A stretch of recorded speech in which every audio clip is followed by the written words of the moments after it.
Tuan-tuan boleh buka surah Al-Furqan. Surah Al-Furqan surah yang ke-25. Kita tengok daripada ayat 63 ke atas. Tuan-tuan tengok ya.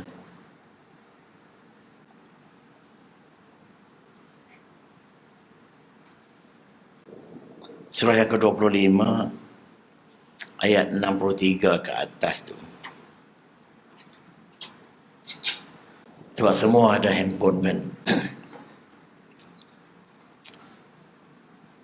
Dia kalau kita tengok daripada ayat 63 sampai ke atas tu, kalau kita tengok, Tuhan menerangkan ciri-ciri hamba Allah yang Rahman tu banyak. Antaranya ialah yang lemah lembut. Saya cakap ringkas tapi saya nak fokus ke satu isu ni. Dia jalan lemah lembut. Dia bertegur siapa walaupun orang yang latar belakang tak elok. Tu ayat 63. Ayat 64 pula yang selalu sembahyang tahajud malam. 65 pula ialah orang yang amat takutkan seksa Allah. Dengan dia banyak berdoa supaya dijauhkan neraka Jahannam. Dan yang ke-67 pula, hamba Allah yang Rahman ni ialah yang berbelanja secara yang sederhana, tidak membazir dan tidak kedekut sangat. 68, ini mulai dari sini saya akan ambil isu. Orang-orang yang tidak menyeru atau tidak menyembah selain daripada Allah, Tuhan-Tuhan yang lain, maknanya yang tidak mensyirikkan Allah, tidak membunuh manusia yang diharamkan oleh Allah, melainkan ada asasnya, tidak berzina. Sesiapa yang melakukan demikian, dia akan bertemu dengan dosa yang besar. Saya terjemah terus ya, tapi saya nak ambil poinnya. Yudha'af lahul azabu, maka orang yang melakukan dosa ini, membunuh, berzina, syirik ini, dosanya digandakan dan dia akan kekal di dalam neraka sebab terlibat dengan syirik. Bermula pada illa man taba tu, kecuali mereka-mereka yang bertobat. Illa man taba wa amana, dia beriman, maknanya dia bertobat, dia memperelokkan iman dia. Maknanya yang belakang itu dia berzina, dia mensyirikkan Allah tu dah jatuh imannya tu. Kecuali orang yang bertobat, beriman semula ataupun memperelokkan imannya, wa amila amalan salihah, dan dia buat pula benda-benda yang baik membuktikan yang dia betul-betul taubat. Faulaika yubaddilullahu sayyiatihim, orang-orang macam ini Tuhan gantikan segala maksiat yang mereka buat itu. Tengok terjemahan sekali ya. Tuhan gantikan segala maksiat yang mereka buat itu dengan kebaikan. Wa kana Allahu ghafurur rahima, karena Allah tu Maha Pengampun dan Maha Penyayang. Wa man taba, dan sesiapa yang bertobat macam itu yang disebutkan sebelum itu, wa amila salihan, dia ada terus buat baik, ya lepas tu maknanya dia berubah betul-betul perangainya, fa innahu yatubu ila Allahi mataba, maka dia sebenar-benarnya telah kembali kepada Allah dengan taubat yang sebenar-benarnya. Tajuk pagi ini ialah tajuk taubat. Sempena kita nak raya ni, kita kena refreshment hidup kita, tuan-tuan sekalian, melalui banyak beristighfar, banyak bertaubat. Kalau kita nak bergandakan amal kebajikan saja, kita tak larat buat dah. Kita pun dah tua. Nak bagi derma pun duit tak begitu banyak, yang banyak tu alhamdulillah. Cara yang paling jalan pintas saya sebut untuk kita membanyakkan pahala ialah dengan menghapuskan segala dosa. Dia ada dua serampang, dua mata sini. Yang pertama, kita hapuskan segala dosa yang lepas. Taubat, saya akan urai taubat kejap lagi. Sebab taubat ni dia mengampunkan segala dosa yang lepas, kecuali syirik. Syirik pun amalan-amalan yang lepas tu semua sia-sia. Tapi untuk kehadapan dia selamat balik. Kalau dia sempat bertaubat, dia akan selamat. Cuma yang ke belakang tu habislah dia jadi habu dah, tak dinilai sebab kerana telah berlaku syirik.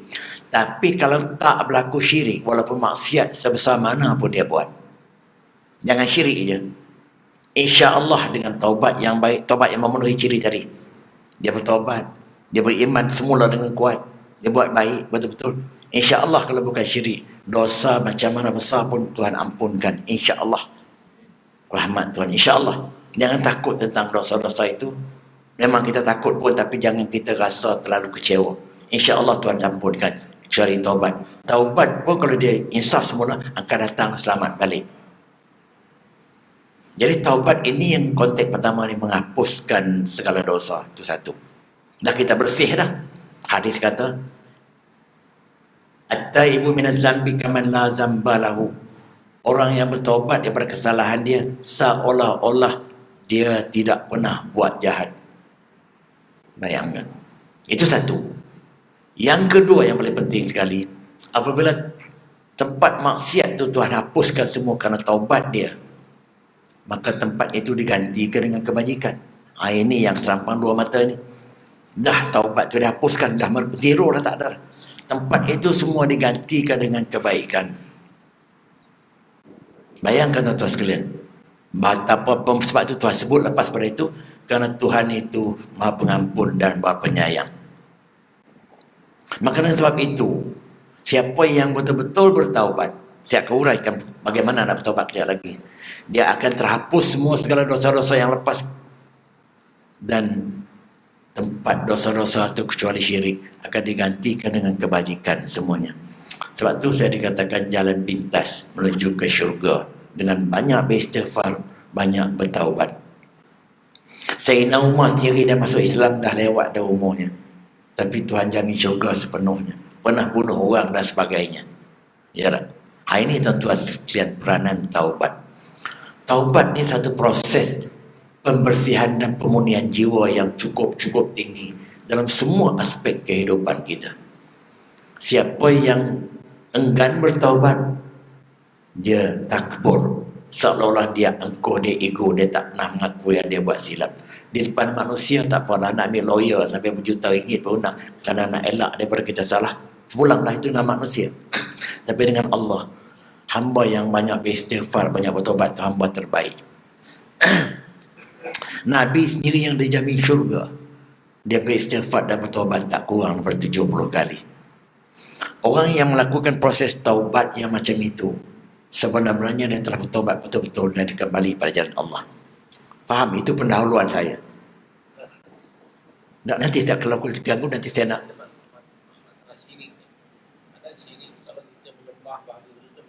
Macam mana? Isu syirik, kadang-kadang kita jadi syirik tanpa kita tahu. Dia begini. Ada kategori syirik. Oh, itu panjang lah. Syirik ada syirik besar, syirik kecil. Nanti saya ceramah khas lah. Nak kurang pagi ni tak sempat, aku banyak lagi puan saya. Tak sedar sebab dia tak mengaji. Dia orang ceramah bab agama dia tak minat datang. Jadi banyak. Kalau dia tak sedar tu, insya-Allah Tuhan ampunkan dia. Tapi kena istighfar juga. Tak apa. Insya-Allah. Tapi sebab dia tak mengaji, dia tak datang ikut-ikut kuliah. Jadi itu yang menjadikan kelalaian dia, dan juga dia panggil taksir. Kelalaian dia dengan tak nak belajar dengan mendalam itu berbahaya. Itu saja. Tapi tentang penanggungan orang yang melakukan syirik, Fatibah, abang kata tadi, dia tak tahu kata benda itu berlaku syirik. Saya harap kata Tuhan ampunkan dia. Tapi kalau sebab dia sengaja tak belajar, dia tak berminat nak belajar, itu masalah. Macam izm yang berbagai-bagai sekarang ni. Yalah, dia tak tahu kata benda itu syirik sebab dia tak belajar. Orang bagi fatwa kata syirik pun dia tak terima. Jadi ini masalah dia. InsyaAllah saya akan uraikan benda itu pada waktu yang lain. Sebab saya nak teruskan benda ini, nak pergi habis tajuk ni. Minta maaf ya. Tapi saya jawab juga sikit tu. Sebab syirik ni memang tidak maaf bagimu lah.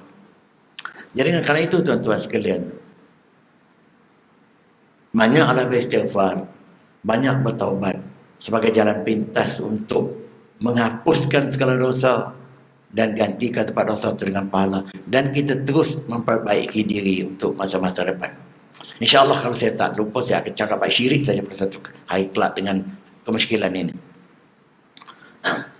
Taubat ini, baru nak urai taubat. Taubat ni tuan-tuan sekalian, perkataan taubah, taba yatubu taubatan, raja'a yarja'u ruju'an, bahasa Arab kata. Dia kembali pula kepada fitrah dia. Dengan dia bertaubat ni, dia kembali semula kepada fitrah dia. Fitrah dia apa dia? Fitrah dia fitrah yang bersih. Sebab manusia ni dilahirkan dalam keadaan fitrah yang bersih.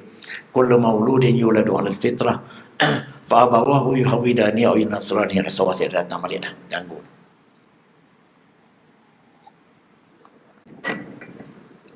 Setiap anak dilahirkan putih bersih.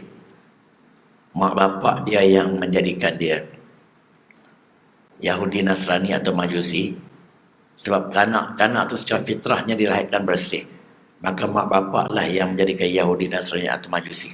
Jadi hadis ini menunjukkan fitrah kita adalah suci daripada dosa. Itu makna dia. Jadi apabila kita sebut taubah, kita kembali semula kepada fitrah asal kita, iaitu kita tidak berdosa. Tapi kena memenuhi ciri-cirinya. Jadi kita faham selama ini, kita bertaubat ni, kita menyesal apa yang telah kita buat, kita tinggalkan benda tu serta-merta, dan kita berazam untuk tidak mengulangi untuk masa hadapan. Itu common understanding tentang taubat selama ini. Setelah saya mengkaji, rupanya dia ada satu lapisan lagi.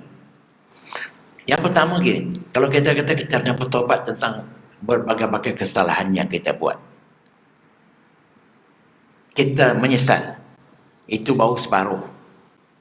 Bukan saja menyesal berbagai-bagai kesalahan kita buat, satu, separuh, tapi kita juga menyesal kerana berbagai-bagai kebaikan kita tak buat.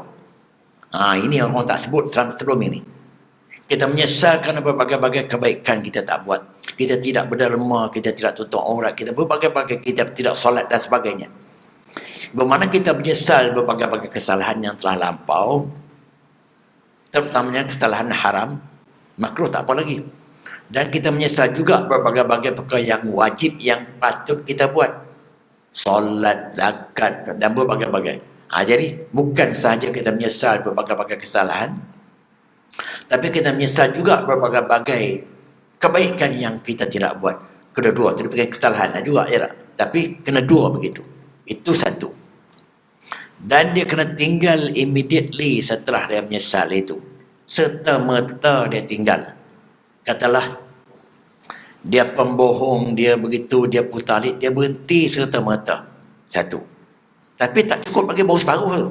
Sebab dia tiga, dia masih ada, setiap satu ada dua.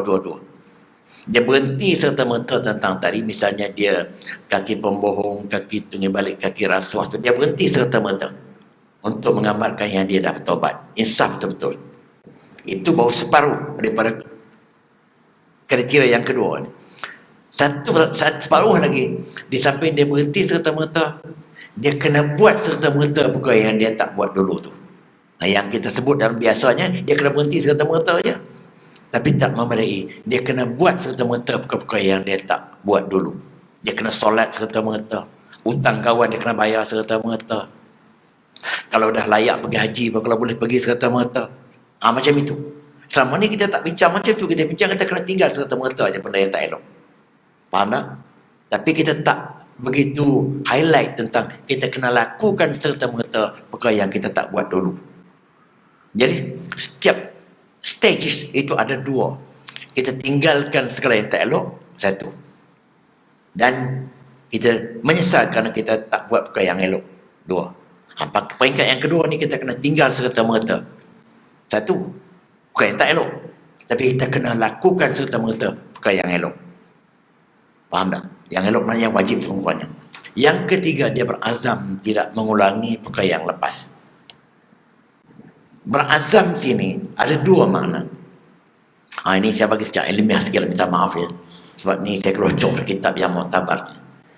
Dia berazam untuk meninggalkan perkara yang lepas. Tapi setakat azam saja tak cukup. Azam yang jazam dia panggil. Azam yang sungguh-sungguh sampai teriak tangis sebagainya. Azam yang dia tunjukkan betul-betul dia berazam untuk tinggalkan benda itu. Bukan setakat satu lafaz. Faham tak? Jadi berazam untuk meninggalkan benda itu dengan sungguh-sungguh. Macam mana dia buktikan dengan sungguh-sungguh? Memang dia berhenti sungguh, dia berubah sungguh, dia balik Mekah, berubah sungguh. Itu satu. Sebab saya kata setiap satu ada dua. Dia berazam untuk tinggalkan, dia tak ngulang dah benda tu akan datang. Memang betul dia tak ngulang, dia tak usah. Tak isap pokok lagi dah, tak ambil rasuah lagi dah, nak cakap benda tak elok tak nak lagi dah. Di samping dia berazam juga untuk lakukan benda yang dia tak lakukan tadi. Dia tak nak berhenti lagi dah. Solat tak nak main-main lagi dah. Zakat pun tak nak bayar dengan banyak. Hanya dia begitu. Jadi setiap satu angle tu ada dua-dua keadaannya. Faham? Yang jadi masalah besarnya, setelah tuan-tuan faham gitu, yang menjadi isu besarnya sekarang ni apa dia? Kerana taubat itu dijadikan upacara taubat yang tidak begitu membawa signifikan ke dalam maksud taubat. Tuan-tuan faham tak? Juru nikah imam nak akad nikah. Oh ya, kita mesti kita pakai taubat. Saya nak minta anak turunan dia taubat, di samping walinya taubat, dan kita semua taubatlah, kita istighfar. Maka imam pun astaghfirullahalazim allazi la ilaha illal hayyul qayyum wa atubu ilaih, semua orang ikut beberapa kali. Oh, kita dah taubat dah. Bila dah taubat dah, kita mengucap, maka kita nak boleh akad nikah. Itu upacara taubat tu. Tapi sebab dia upacara tidak memenuhi kehendak taubat yang betul-betul taubat, maka dalam seminggu lepas tu yang si laki-laki ni dia tak solat juga. Yang si perempuan ni kalau tak pakai tudung juga. Jadi taubat yang dia buat dalam majlis nikah tadi, taubat apa tu? Upacara taubat, bukan memenuhi signifikan taubat. Dia tidak betul-betul kembali kepada fitrah dia. Itu taubat. Dia hanya upacara mengangkat sumpah, tetapi dia tidak menghormati sumpahnya sebagai wakil rakyat kan, sebagai apa-apa benda. Sumpah tu dia buat tak Quran atas kepala, tapi dalam amalan lepas itu kemana sumpah tu tak tahu. Macam ini juga keadaan dia. Bertaubat memenuhi kehendak juru nikah dan sebagainya, tetapi perangai selepas itu tak berubah banyak mana pun. Jadi apa yang dilakukan pada hari dalam majlis itu ialah upacara taubat. Faham dah maksud saya ni? Begitu juga pergi ke Mekah. Pergi ke Mekah tu klimaks kita sebagai seorang Islam dalam mematuhi titah perintah Allah, ta'abbud kita kepada Allah, dan kita menjadikan Allah itu klimaks dalam hidup kita. Maka kita buktikan dengan pergi Mekah. Sanggup belanja duit banyak, sanggup menyusah payah dengan cuaca panas, berkorban dan sebagainya, berada di Mina kata tahun sampai 5 kilo pergi 5 kilo balik, yang duduk jauh. Satu pengorbanan yang amat dahsyat. Maka pengorbanan ini di sebalik itu semua ialah dia betul-betul dia bertaubat, dia nak berubah. Sebab tu dia sanggup mengharungi benda itu semua. Nampak secara lahir lah. Tapi balik macam itu juga. Yang tak bertudung juga, walaupun dah pergi hajah, dah beberapa kali hajah. Yang laki-laki pun masih terlibat dalam benda-benda yang tak elok, rasuah, gitu gini, masih menjadi putar belik, putar alam. Jadi haji yang dia pergi tadi memenuhi atau tidak sebahagian daripada unsur taubat kepada hidup ni. Faham tak? Jadi ini yang saya betul-betul nak fokuskan pada pagi ini. Kita lebih mengutamakan upacara taubat daripada kita mengutamakan penghayatan taubat. Maka orang jadikanlah taubat tu lucu. Taubat 1000 kali dapat macam ni. Kalau kita buat doa taubat macam ni. Taubat 1000 kali setiap kali dapat pahala macam ni, walaupun perangai tak berubah. Boleh dapat pahala kalau perangai tak berubah, setakat taubat tu saja. Bolehkah Tuhan ampunkan dosanya seperti janji taubat tadi dengan dia bertaubat dalam majlis begitu? Bolehkah Tuhan ampun segala dosa yang lepas? Tuhan gantikan kebaikan, sedangkan tak berubah pun in actual life dia. Kata dia penuh dengan syirik, dia bertaubat dah, tapi perangainya banyak lagi syirik sebab dia tak belajar macam abang tanya tadi. Ya tak? Masih bergelumang dengan benda-benda begitu. Jadi apakah upacara taubat yang kita difahamkan selama ni dalam ceramah-ceramah? Bertaubat, kena bertaubat banyak ni, sekian banyak ni, maka Tuhan ampun. Mencapai atau tidak tujuan taubat? Dan betul-betulkah Tuhan boleh ampun kalau macam itu gaya dia bertaubat? Faham? Jadi saya nak bawa satu keinsafan dan satu kesedaran baru. Taubat ini tidak cukup setakat upacara macam itu. Taubat mesti datang daripada hati sanubari yang kencik. Betapa insafnya dia tentang berbagai-bagai kesalahan yang lepas, ketelanjurannya. Dan betapa insaf dia terhadap berbagai-bagai perkara yang baik yang dia telah lepaskan, dia tak buat. Dua tadi. Dan dia berazam betul-betul tinggalkan serta-merta. Dia telah tinggalkan benda itu serta-merta yang tak elok tadi. Dan benda yang elok pula dia lakukan serta-merta. Dan dia berazam untuk tinggal betul-betul segala benda yang tak elok tadi. Dia berazam sungguh. Memang dia bukti betul dia balik daripada haji itu manusia baru. Manusia yang betul-betul dah berubah. dengan meninggal segala yang Tuhan tegah, dan dia lakukan perkara yang Tuhan baik. Kalau tidak terjelma dalam kehidupan macam itu, walaupun taubatnya 1000 kali satu hari, sejauh mana taubat dari taubat yang diterima oleh Allah? Itu soalan saya. Yalah. Sebab apa yang mereka lalui ialah upacara bertaubat, tapi tidak betul-betul menghayati maksud taubat. Maka tinggallah taubat itu sebagai ritual ta'abbudi, ritual peribadatan saja. Semoga Tuhan terimalah walaupun itu lafaz, tetapi tidak membuat pengertian sangat, tidak membuat signifikan kepada kehidupannya, kerana dia tak berubah daripada perkara yang tak elok yang dia bergelumang selama ini, tak menjadi manusia baru. Sebab tu dalam ayat tadi kalau tuan-tuan tengok, illa man taba, kecuali orang yang bertaubat, dengan ciri-ciri taubat tadi. Wa amana, dia beriman. Maknanya seolah-olah belum taubat tu dia tak beriman, atau beriman imannya dah cukup lemah. Sebab tu dia jadi begitu. Sebab tu Tuhan kata kecuali orang yang bertaubat dan beriman. Apakah sebelum dia taubat dia tak beriman? Dia beriman tapi macam orang tak beriman. Itu maksudnya. Lepas itu setelah dia bertaubat, dia memperelokkan imannya, wa amila salihan, barulah dia buat baik dengan betul-betul baik. Dia Tuhan letak 3 elemen yang cukup-cukup baik nak memastikan taubat tu real, berlaku dalam kehidupan, bukan sekadar upacara taubat. Faham tak? Jadi sebab tu Tuhan 3 ayat, melainkan dia bertaubat dengan definisi taubat yang saya bagi tadi. Dia beriman memperelokkan semula perbuatan itu. Wa amila salihan, dia pun buat baiklah dengan cukup baik. Buat baik sini ada 2 makna. Buat yang Tuhan suruh, tinggal yang Tuhan tegah, betul-betul ke depan. Itu untuk masa hadapan selepas bertaubat. Faulaika yubaddilullahu sayyi'atihim, maka orang macam ini saja yang melalui proses taubat macam saya kata tadilah, yang Tuhan gantikan segala maksiat yang mereka buat hasanatin, dengan kebaikan pahala. Apa sebab Tuhan sanggup buat macam itu walaupun dia jahat sebelum ini? Sebab taubat itu yang betul-betul macam itu. Kerana Allah itu, wa kana Allahu ghafurur rahima, kerana Allah itu Maha Pengampun dan Maha Penyayang. Faham sangat itu ya? Kerana begitu, kalau tuan-tuan tak sampai ke tahap itu, kita hanya menjalankan upacara taubat dan kita melakukan ritual ibadah 33 kali 33, itu tak puas. Dia kata boleh terima, tetapi tak memadai setakat itu, tidak memenuhi kehendak taubat yang betul. Ditambah pula lepas itu, wa man taba, siapa yang bertaubat macam itu, dan dalam bracket kita terjemah siapa yang bertaubat macam itu, wa amila soleh, dia terus berubah. Wa amila solehah ni maknanya dia buat baik, maknanya dia terus berubah perangainya. Yang jahat dia berhenti terus, yang baik dia buat. Fa innahu yatubu ilallahi mataba, maka dia telah kembali kepada Allah dengan taubat yang betul-betul taubat. Itu tuan-tuan sekalian, kalau tuan-tuan boleh faham macam itu. Sebab itulah kadang-kadang orang pukul anak, dia pukul, engkau bertaubat tak taubat lagi. Dia bertaubat dah menjerit bertaubat, punya taubat orang kampung lah. Tapi dalam 2-3 minggu kemudian dia cokok semula apa semua. Itu yang keadaannya.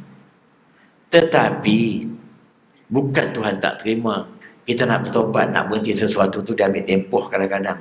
Bukan boleh berhenti immediately. Contohnya apa dia?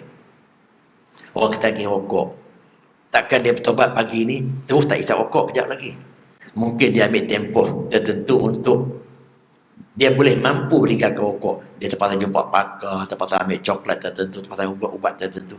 Tapi itu pun bergantung pada individu. Kalau orang yang betul-betul berazam kuat dengan puasa dah boleh meninggalkan rokok dah. Yalah. Ini semua kekuatan-kekuatan dalaman yang boleh membantu dia sejauh mana taubat tadi betul-betul melahirkan manusia baru. Jadi proses taubat yang saya cakap ini, dia dapat betul-betul mengubah personaliti seseorang secara dalaman, secara hati, secara jiwa, secara minda. Daripada seorang yang kurang beriman atau yang jahat, yang tak elok, yang berbagai-bagai lah, dan kepada manusia yang betul-betul telah committed dengan Islam, dengan berubah perangainya, buat baik begitu begini, dia berubah betul. Sebab itu kita dengar komen-komen, dia tu nampak lepas dia balik Mekah ni lain langsung aku nampak. Dulu dia cakap mengawal banyak, sekarang tak ada dah. Perempuan itu pun dulu free hair, sekarang dah tak ada, dia elok sangat dah. Dulu nampak dia cakap degang-degang, sekarang tak. Jadi itu tanda-tanda taubat yang diterima. Bahkan itu mungkin salah satu daripada tanda-tanda haji mabrur. Jadi kalau kita tidak boleh membawa taubat kita sampai kepada era yang macam ini, maka kita tinggallah taubat itu sebagai upacara bertaubat dalam akad nikah, ataupun ritual-ritual taubat di dalam solat dalam apa, tetapi tidak begitu bawa makna kepada kehidupan dia. Saya bukan nak mengatakan upacara taubat ataupun dia taubat astagfirullah itu bukan Tuhan tak terima, Tuhan terima sebab mungkin ikhlas pada hatinya, tapi signifikan di dalam hidup tidak begitu nampak sebab dia tak bawa konsep taubat tadi ke dalam kehidupan dia. Ini yang paling penting sekali. Sebab itu tuan-tuan sekalian, taubat di sini merangkumi satu keazaman yang cukup tinggi yang dia nak berubah. Sebab taubah tak rujuk, dia kembali sini maknanya dia berubah. Satu keazaman yang cukup tinggi, dia nak berubah daripada berbagai-bagai keadaan yang buruk yang dia lakukan selama ini kepada keadaan yang lebih baik, dan melalui format-format yang telah kita sebutkan tadi. Jadi dalam konteks ini, apa yang dia nak berubahnya, dia nak berubah, dia nak tinggalkan segala perkara yang Tuhan tegah, terutamanya yang haram. Itu satu. Yang kedua, dia nak berubah juga apa dia? Dia nak buat segala perkara yang baik yang Tuhan suruh, terutamanya yang wajib. Dan yang ketiganya tuan-tuan sekalian, dia kena jangan tangguh-tangguhkan lagi apa yang dia buat tadi. Sebab sikap menangguh-nangguh dan sikap tak serius dalam taubat. Apabila kita sarankan kepada orang tertentu, saya nak taubat, buat susah lah kerja, saya punya ni kerja, saya ni payah ni, nak taubat macam ni, nanti saya berhenti dulu lah. Kata dia penyanyi lah, kita katakan penyanyi itu banyak benda-benda yang kita katakan begini. Nak berhenti sebenarnya ni profession saya ni, jadi kita tak tahulah. Ada orang, kalau orang kata setuju nyanyi itu tak apa lah kot. Jadi pada saya ada nyanyi itu banyak yang tak elok kan. Jadi dia tak taubat macam mana. Macam saya telah ada sekali terserempak, lama dah ni. Satu orang jadi driver Guinness Town, Carlsberg tak salah saya. Lepas saya berceramah tajuk ni, lama dan cerita ni dah 20 tahun lebih, saya masih teringat. Orang tu pun tak tahu, dah tak ada lagi. Jadi lepas saya ceramah tu, dia datang jumpa dengan saya. Ustaz, saya ni jadi driver Carlsberg ni, macam mana nak buat ni? Saya kata memang tak boleh lah, sebab ikut hadisnya orang yang terlibat dengan benda arak ni, penjual, pembeli, pembawa kereta, penanam pokok, penanam anggur, semua tak boleh. Jadi saya macam mana? Kalau orang yang ekstrim, awak kena berhenti secara mengetar, kalau tidak masalah. Takkan macam itu. Jadi dia kena ambil tempoh. Beginilah saya nasihat kepada dia. Awak mengakui tak benda itu salah? Ya. Dah satu step dia lepas. Awak mengakui benda itu salah? Ya. Jadi kalau benda itu salah, rezeki awak buat ni pun salah. Tak elok untuk dia makan anak sekali. Okey. Sekarang ni awak bercadang nak berhenti tak? Ya, saya bercadang nak berhenti. Tak. Saya kata, awak tentu tak boleh berhenti serta-merta bukan? Awak kena ambil tempoh lah nak cari kerja. Jadi awak kena ada kesungguhan untuk meninggalkan. Itu yang ayat pentingnya. Kalau awak tidak punya kesungguhan untuk meninggalkan kebenaran ini, sebab itu dia kata dia berhenti dan dia berazam serta dengan jazam. Perkataan dia guna berazam untuk berhenti dan dengan jazam, dengan sungguh-sungguh penuh komitmen. Dia pun mengaku betul, saya pun tak apalah. Tak lama, dalam 2-3 bulan kemudian saya jumpa dia di masjid yang sama. Ustaz, saya dah berhenti dah jadi repot, saya dapat kerja lain lah. Inilah tuan-tuan sekalian, kita nak macam itu dalam hidup kita ni. Kalau kita boleh buat begitu dan banyak perkara-perkara yang tak elok kita buat selama ini kerana keinsafan kita, insya-Allah taubat itu merupakan satu turning point. Kita ada starting point, tak betul, turning point kepada kehidupan kita. Walaupun mungkin kita dah lewat umur, kita tak sempat nak jadi kaya, tak sempat nak jadi apa dah kalau kita berubah pun. Tapi sekurang-kurangnya kita menjadi tenang. Sebab kita guilty feeling tu dah kurang banyak dah. Guilty feeling dengan manusia tak apa lagi.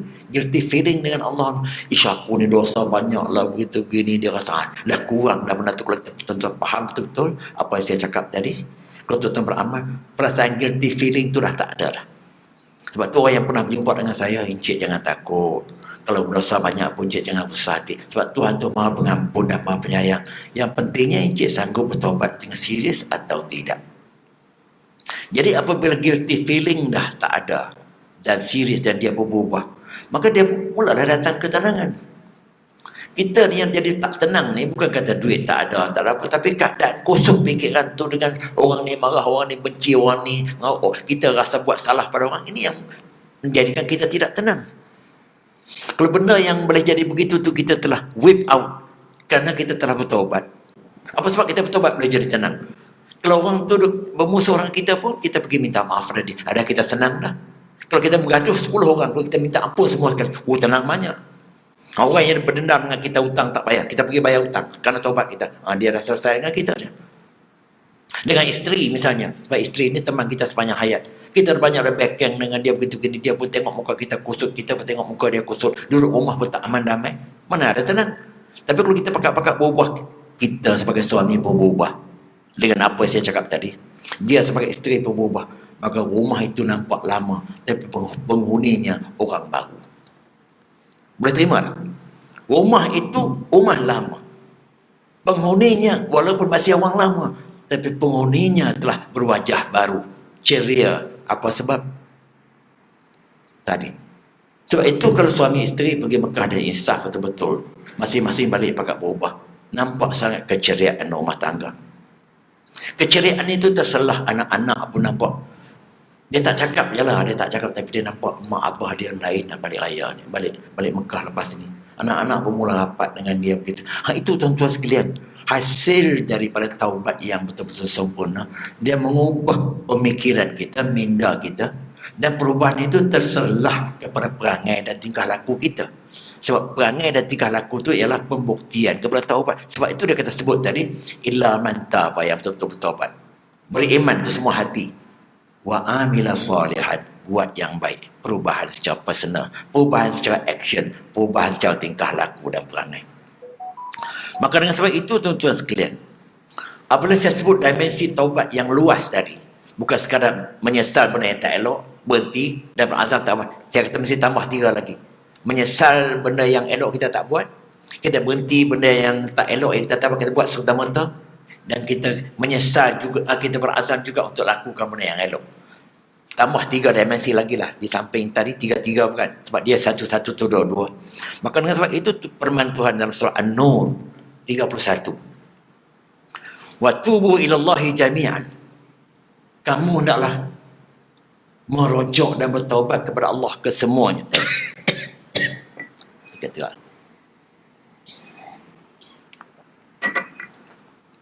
Jami'an sini ada 2 makna.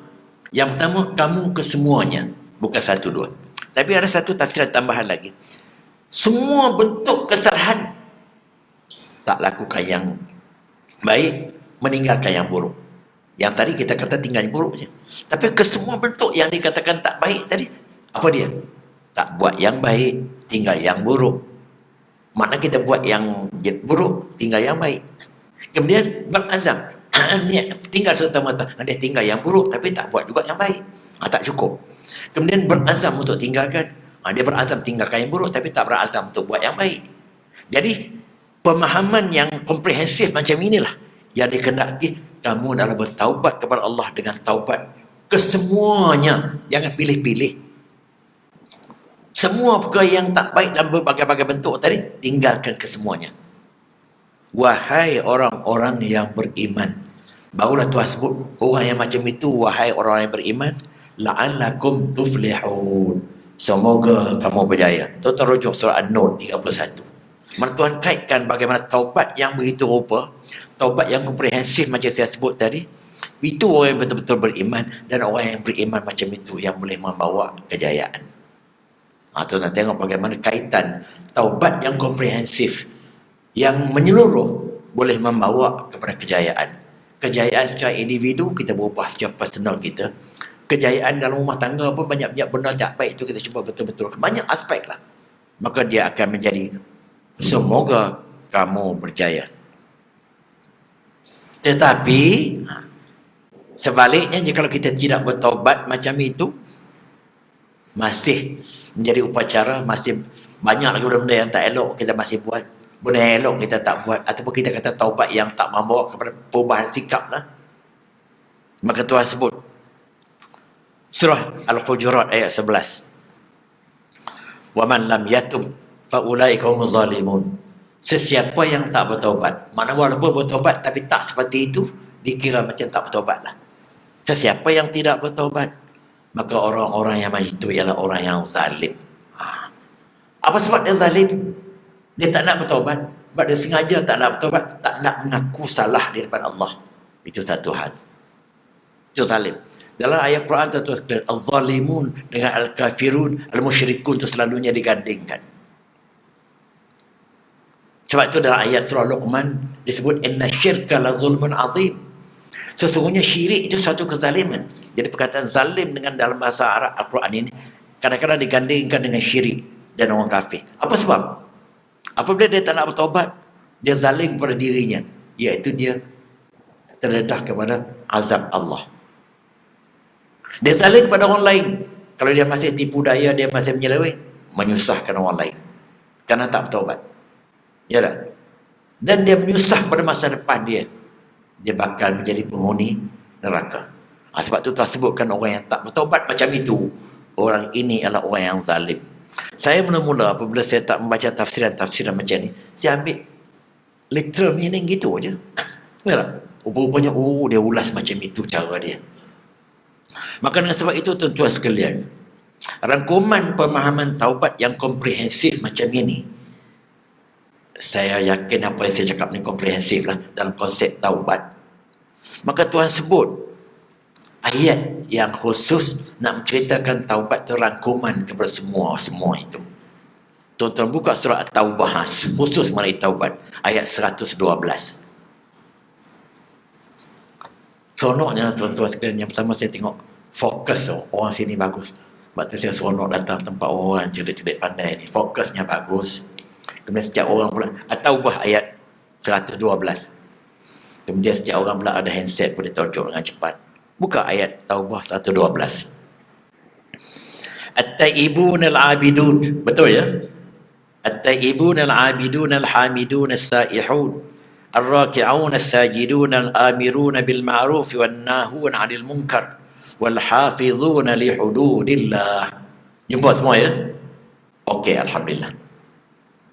Orang yang bertaubat ini, mereka juga yang ibadah kepada Allah, melakukan amal ibadah.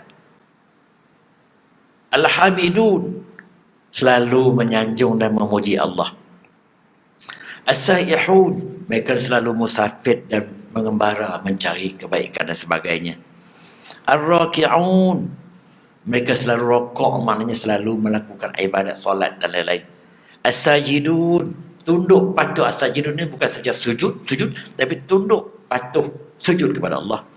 Al-amiruna bil ma'ruf, mereka ini memang orang yang menyeru kepada kebaikan.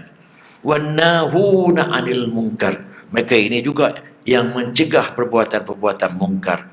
Wal hafizuna li hududillah, dan orang-orang ini menjaga batas-batas yang Allah telah tentukan. Komprehensif ayat. Terutama perkataan kemudian tu, menjaga batas-batas. Batas-batas yang apa dia tuan-tuan sekalian? Apa yang tak boleh kamu jangan buat, itu batas je. Apa yang boleh kamu buat? Batas Allah ni dalam bentuk haram halal. Haram jangan buat, halal buat. Halal pun ada yang terbaik. Ada yang dibolehkan sunat. Yang terbaik tu asal wajib. Yang kurang sikit sunat. Yang tak boleh sama sekali haram. Yang kurang sikit walaupun tak boleh tapi tak sampai pakai haram, namanya makruh. Maka menjaga hukum-hukum semua ini dalam segenap tingkah laku kita, mana kita menjaga hududullah, kita menjaga batas-batas yang telah Allah tentukan. Itu tafsiran dia. Jadi sesiapa yang mampu menjaga batas-batas ini dalam kehidupannya semaksimal mungkin, sebab kemampuan tak sama, maka orang ini insya-Allah orang yang berjaya dalam hidupnya. Bahkan kalau anak-anak muda yang bersikap macam ini, masa ruang ke depan itu masih banyak kepada dia, dia akan berjaya dalam hidupnya. Mana ceramah-ceramah macam ini kalau orang muda dengar pun cukup bagus. Sebab sempat untuk dia berubah. Kalau dah tua macam kita ni, kita buat shortcut ni, saya kata tadi lah, kita betul-betul insaf dan menyesal betul-betul yang tak elok. Kita tinggal immediately yang tak elok tadi, dan kita buat immediately yang elok itu, dan kita berazam dengan sungguh-sungguhnya kita tak akan lakukan benda tak elok, Dan kita berazam sesungguhnya juga kita akan buat benda yang elok. Sekadar yang termampu walaupun dah lewat. Kalau Tuhan terima yang itu, insya-Allah dia akan memenuhi kena ayat yang mula saya baca tadi. Iaitu Allah akan gantikan tempat maksiat yang kita buat tadi dengan kebaikan sahaja. Itu ingat. Sebab itu pula orang tanya, menjadi seorang Islam yang baik, tuan-tuan sekalian, dia tak ada unsur terlewat. Saya dah lewat dah ustaz, nak sembahyang tak banyak dah apa semua. Macam ada satu orang anak, dia masuk Islam, dia ni keturunan Siam. Saya tak nak sebutlah mana-mana ya. Dia belajar di sekolah-sekolah Melayu. Kemudian dia masuk Islam. Muda lagi lah. Umur dalam 20-an awalnya. Bila sebab masih universiti, tak silap saya. Jadi dia kesian pada mak dia. Mak dia ni memang Siam lah. Jadi dia berdakwah pada maknya. Maknya pun dah hampir terima dah. Maknya pun dah mengakui pilihan anaknya, dia sokong, dia restui. Bahkan waktu anaknya nak solat, nak apa, dia teringat, dia peringatkan anak dia punya bagusnya. Tapi apabila dia pujuk mak dia masuk Islam, dia kata mak dia dah terlewat, mak tak ada, mak buat dalam buza tu lah banyak sangat, dia rasa rugi yang itu. Dia faham yang itu. Itu saya katakan pada hidayah tu tak dapat. Walaupun hati tu dah terima, fahaman-fahaman dia menyebabkan dia rasa rugi kalau dia masuk. Sebab yang dia buat tu dah banyak dah. Dia tak faham yang dia buat banyak tu sia-sia je. Tapi nak mengubah benda ini supaya dia boleh terima walaupun sempat, singkat masanya, dia tak boleh terima benda tu dengan mudah, melainkan yang dapat hidayah. Sebab tu kita tengok ceramah Ustaz Rawi apa namanya? Yang dia apa? Dia sempat berjuang sampai mak dia masuk Islam sampai saat-saat akhir. Allahu Akbar. Itu satu perjuangan yang mengatasi segala perjuangan. Dia takkan tidur senang selagi mak dia tak masuk Islam. Sempat je lagi. Lepas tu tak macam abang dia kan. Cara dia tu memang menarik betul. Itu keinsafan semua. Dan dia berupaya memberikan ini sebab sehingga mak dia mendapat hidayah pada Allah. Tapi usaha tidak perlu daripada dia. Sebab itu tuan-tuan sekalian, apabila begini keadaannya, cara nak boleh menjadikan manusia yang komprehensif macam itu, tidak ada cara lain melainkan dia merujuk kepada Allah melalui taubat yang sempurna. Apabila taubat itu yang begitu sempurna, maka taubat itulah yang dikehendaki dengan betul-betul taubat yang dikehendaki. Jadi dengan pengertian yang komprehensif macam ini, maka taubat yang macam itu merupakan berpegang kepada Islam secara keseluruhannya, maka dia bertaubatlah tu. Jangan kata berpegang ni menganut Islam. Maknanya dia kata sebelum ni dia tak berpegang pada Islam secara yang komprehensif. Apabila dia kembali berpegang pada Islam secara komprehensif keseluruhannya, maka sikapnya itu dianggap sebagai bertaubat juga. Jangan bertaubat secara yang kita faham selama ini, jangan setakat itu. Sebab dia kata agama itu secara keseluruhannya merupakan taubat juga. Sebab secara kita mengikuti agama itu, kita kembali kepada titah perintah Allah. Kemudian banyak hadis-hadis yang menyebutkan orang yang bertaubat tadi merupakan kekasih Allah. Dan Allah tu suka pada orang yang banyak bertaubat. Innallaha yuhibbul tawabin wa yuhibbul mutatahhirin. Tuhan suka sangat kepada orang yang selalu bertaubat.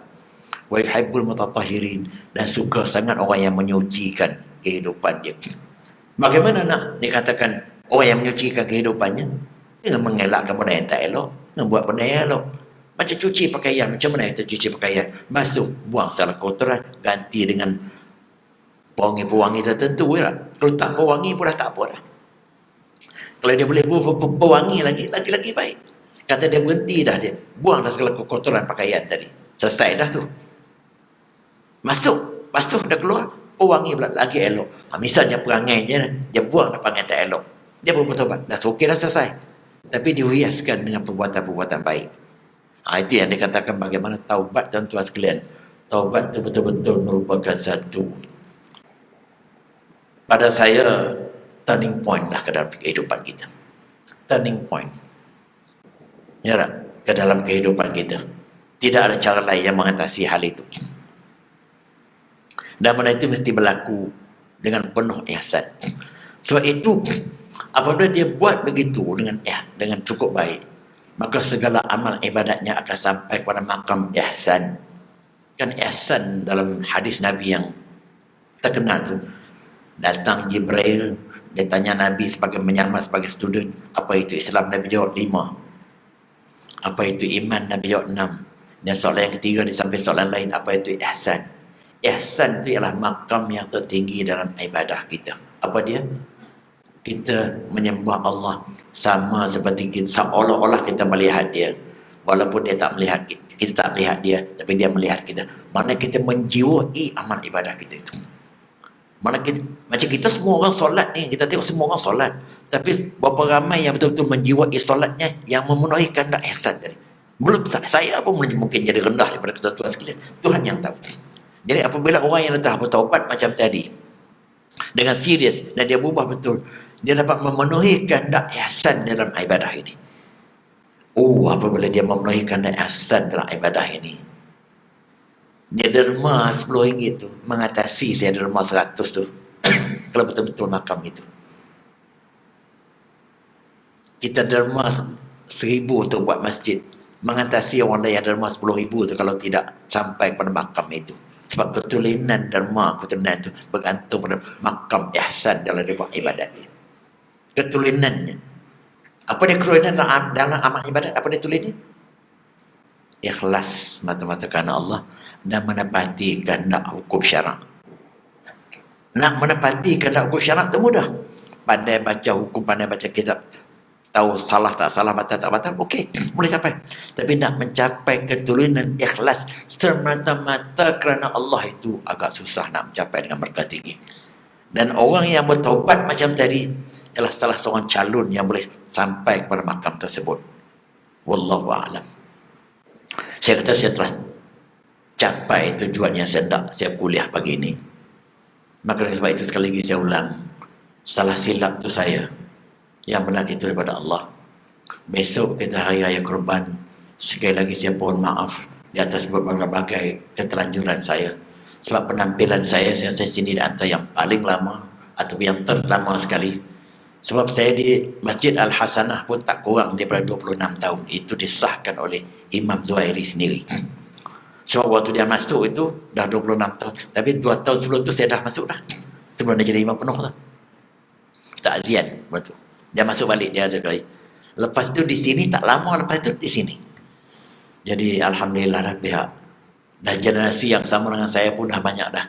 Tuan Haji Nazri, Mula Datuk Tari Rahman dan lain-lain. Mungkin Tuan Haji Ahmad masih ada. Yang baru-baru ni lah. Tapi Alhamdulillah lah masih banyak. Dan saya amat bersyukur. Macam kata Tuan Haji Muhammad tadi, saya tu diterima sebagai orang sini juga. Kata dia. Alhamdulillah lah. Bahkan saya terfikir juga dalam hati. Boleh takdir kasih yang meninggal, saya nak minta isteri saya hubungilah masjid ini. Jangan misalnya. Sebab ini bukan cuma itu harapan jugalah. Jadi itulah saja tuan-tuan sekalian. Segala yang kurang itu saya. Segala yang baik, yang bagus itu semua daripada Allah. Saya hanya tukang sampai saja. Maka dari sebab itu, wabillahi taufiq hidayah. Wassalamualaikum warahmatullahi ta'ala